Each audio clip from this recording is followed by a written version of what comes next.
Welcome back to the Coach Dad podcast, where we talk faith, family, and the mindset it takes to raise champions on and off the field. I'm your host, Mama Rush, and I'm glad you're here. Today, we're talking about willingness over capability, why some folks never meet your standards, and that's okay, the two kinds of pains we all face, and the discipline it takes to do the thing you don't want to do, and to not do the thing you're about to do but shouldn't. If you've ever looked at someone else's life and thought, they've got it easy, this one's for you. Every plane looks smooth from the ground, but inside, it may be hitting the worst turbulence. Let's learn how to handle our own skies. Let's get into it. Hi, Coach Dad. How are you? I'm doing great. How are you? I'm outstanding. So, what's new? Well, a couple of different things. One, our son is still in the playoffs. Yay. In the semifinals now, they win this game. They go to state. We're believing that they will. Yes. And in our own lives, we both hit two milestones with our weight loss. Oh, with our weight loss journey. Yeah. Oh, man. You Yeah. guys may not know this, but we started a weight loss journey in the beginning of the year. And we decided to do it together. Yes. And we've come down a lot, I would say. People are starting to take notice, aren't they? Right. So how I'm much down. have you, how much have you come down? I've come down 100. And I've come down 60. Yeah. Yeah. So we are on this midlife glow up journey, y'all. Well, it's not just about the globe; it's about getting our health together, especially Absolutely. for me. Yeah, for sure. 100%. Because I was struggling really hard with the high blood pressure, the heart issues. Um, Many of you may not know, but I have bulging disc in my L1, L2, L3, L4, L5. In his back. Damaged it in the military, and then had several instances to exacerbate it. That's now got it to where it is, and I had to make some hard choices.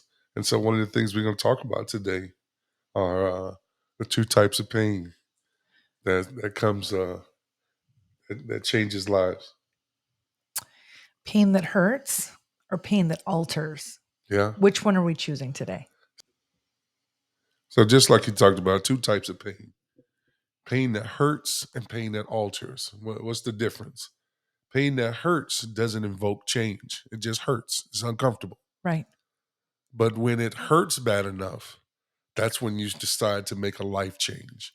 And so for me, with the whole weight and health issue, when I got to the point where I could barely get out of bed, I could barely walk, constantly going to the doctor, constantly having health scares of, my heart racing and, not being able to catch my breath. It was like, I'm sick and tired of being sick and tired. And so, you may wonder, how does that apply to our children in our own lives? And what that means is, if you're at a point with your child where there's a change that has to be made, you have to understand that that change is not going to happen until it hurts bad enough. One of the things we talked about in ministry years ago is submission comes by provocation. Oh, no. Generally, you're not going to make a change or the change that God wants you to make until He puts some pressure on you, until you go through some things, and for us in our own lives, it was our children being rejected and being laughed at, and and being dominated. And I had to take a hard look in their eyes and say, hey, did that feel good? I soak up those tears. What are you going to do about it? Right. And so Mike Tomlin talks about it's not what you're capable of, it's what you're willing to do. And if you're not willing to make the change, if you're not willing to put in the work, if you're not willing to grind, don't tell me about your tears. Don't tell me about your discomfort. Don't tell me about your dreams of what you're wanting to do, because you don't really want to do it until you're willing to do it. So let me ask you this. Do you think, in your opinion, and the way that you have sort of guided the kids through those types of pains, Mhm.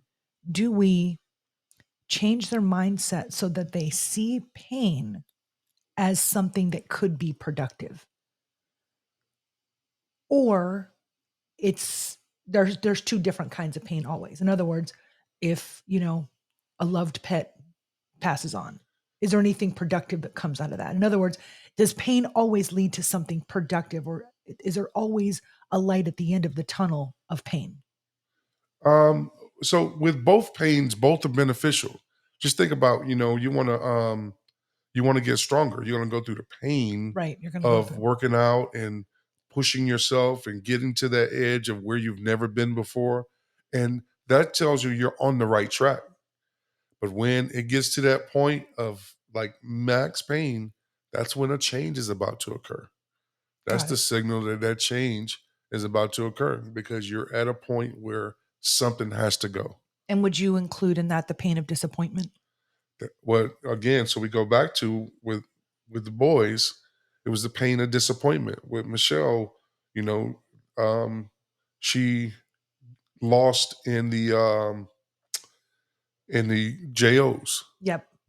and then at nationals. Okay, what are you willing to do about it? Right. Like it's not enough that you're crying right now. You're disappointed. You're disappointed because you didn't put in the work. But does this disappointment hurt bad enough For you to make a for change. you to make the change necessary? And it did. And that's why she went back and won the national championship. But it had to hurt bad enough first. And so you said that this is a life lesson. It's just like, being at a job you hate. It, don't tell me about how bad you hate the job if you're not willing to change it. Right, change something. Change something, and same thing with a relationship. If it doesn't hurt bad enough, you're not going to leave it. If you're, me and I know this is unpopular. We want to tell people about staying at something forever and a day, but if this thing is no good for you, it's causing you, depression and stress and turmoil. It's time to make something happen. Something has to change. Either you leave that department, either you leave that job, but it's not worth your overall well-being for the sake of saying I've been there 20 years or I've been in this relationship for 5 years or whatever that number is. You're basically saying that pain should usher in change if it's No, going to be productive. I'm saying pain does usher in It change. does. Okay, so it's inevitable. It's inevitable. Got it. And to again, is when I come in and I hear about your situation, I'm gonna know exactly where you are. You're saying, "Oh man, this sucks. This sucks. This is bad." No, awesome. Okay, yeah, it just hurts. It doesn't hurt bad enough yet. Got it. Because when it hurts bad enough, you'll make a change. Got it. Okay, I want to make a pivot along these same lines. When someone can't meet your needs or standards, how do you accept their capacity without growing bitter and without lowering your own? Well, first off, you have to understand what their capacity is. And what often happens is we want to play God and we want to change everybody to fit our needs. We want so and so to be different. We want so and so to come up and they need to learn this and they need to hear this. No, this is who they are. And if this is who they are, now you have a decision to make. Right. Either this works for you or it doesn't. But it's unfair for you to come in somebody else's life that it's working for and tell them to be something different. In order to meet your In needs. order to meet your personal needs, you have to understand capacity. Now, what does this mean with your own children? Right. I was about to ask that. Okay. You're building capacity with them. You're helping them build capacity. So when somebody meets them in a workplace or somebody meets them um, at a in sports or as a coach or whatever, you're helping build who what their capacity is. So when a coach receives them, he doesn't have time to parent them. He's just trying to understand what they are capable of, what their capacity is, and then what are they willing to do. Right. But who helps establish that? That's you. You're the builder. But That's now when it good. comes to adults, you're not their stinking parent. You're not responsible for coming in and changing who the coach is. who the boss is at the job. You have to understand what their capacity is, and then you have to make a decision whether or not their capacity works for you. If a boss doesn't have the empathy or the leadership skills, you can't come in and give him those. You got to make a decision. Your complaining about his not having those is not going to change him. You got to make a decision of whether that job works for you. If a coach doesn't have the requisite capacity that you're looking for, you have to make a decision. Sending the coach a text, an email, and all this other stuff is not going to change his capacity.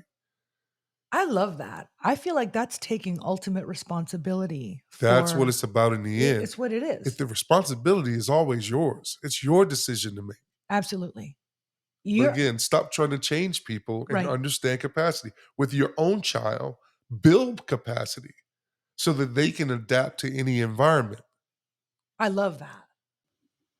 All right, so let's transition into this analogy that you provided in my production notes here about turbulence. Mhm. And you heard me mention it in the intro. So the analogy that you gave was with regard to seeing a plane from a bird's eye view or from the ground, looking at a plane and seeing all planes look the same, but we don't know when a plane is actually experiencing turbulence if we're on the ground looking at it from the sky. Mhm. What practices help us stop envying smooth flights and stay present with our own process? Get off social media. Oh, wow. Because everybody looks good on social media. Everybody's up there telling you how great things are. And you're there thinking about your own life. Oh my God, if I only had. And most of us have the thing we prayed for, and we don't appreciate that thing. And yet you're looking at somebody else's thing because it's the shiny new thing. But you have no idea what they're going through in their personal life. They look all smooth and everything is going peaches and cream, and they may be going through hell and high water in their personal life. And you think you want that. I heard somebody talk about they only wanted to be a millionaire, right? And they got to be a millionaire and they lost everything that they had because now everybody wanted what they had. And they had the demands of having to take care of people and then people wanting them to take care of them and all of these things that come with. You buy a $2 million house and you think, oh my God, what do I do with that? But you got the upkeep of a $2 million house. Yep. You got to pay for the cleaning. You got to pay for the yard work. You got to pay for the taxes. You got to pay for sustaining that lifestyle. And then now, who you got in this $2 million house? It's a lot of house. So, but So is what? this like a looking at the Joneses type of analogy or? Listen, in football, it's so and so got this many stars, or so and so got this offer and that offer. That, hey man, that's awesome. It's amazing for so and so. You're going to run your race. We talked about this Yep. before, but I don't want your race to be altered because of so and so. Got it. I don't want you looking at so and so and thinking, oh, they got some skills I don't have. And so I'm going to go to their trainer and I'm going to do, no, we're not doing none of that. We're going to stay on our path. We're going to run We're our going own to run our race. own race. We talked about this several times, but it comes up time after time. It Like I does. hear it from parents, I hear it from athletes. Stay your course. Understand what you need to do. One of the things that I've talked to David about is he's having an amazing season. Things are going really well. But you know what we got to do when we get off? When the season's done? We got to get back in the We got to lab. get back in the lab. I was like going to say, I We already got to know what get you're back in saying. the lab because you have the capacity for more. Yes. And we're not only that, we're building capacity for more. And somebody is looking at your plate thinking that it's easy, thinking that you just woke up this way. They don't know that you're training on Sunday. They don't know that you're getting up 7 o'clock in the morning and going to film. Right. They don't know that you're watching film at home. They don't know where everybody else is at the mall and doing all these things. You're doing preparation. They don't know that you had to make up for 2 years of work. And then now you're now starting to come into the spotlight. They come in the last scene of the movie and everybody want what you got. Like, how does that work? And that's the building that you spoke about. That's you That's the building your child. building capacity. I got you. Yep. Okay. That's practical. That's a takeaway. And I think that might even be a wrap. All right. Well, that wraps up today's episode of the Coach Dad podcast. If this conversation gave you something to think about, share it with a friend, teammate, or a parent who needs it. You can find past episodes and resources at podpage.com/coach dad. That's dad with 3 Ds. And remember, dedication fuels you, discipline shapes you, development carries you. Be sure to like, subscribe, and leave a comment wherever you're listening. We'll see you next time. Bye for now.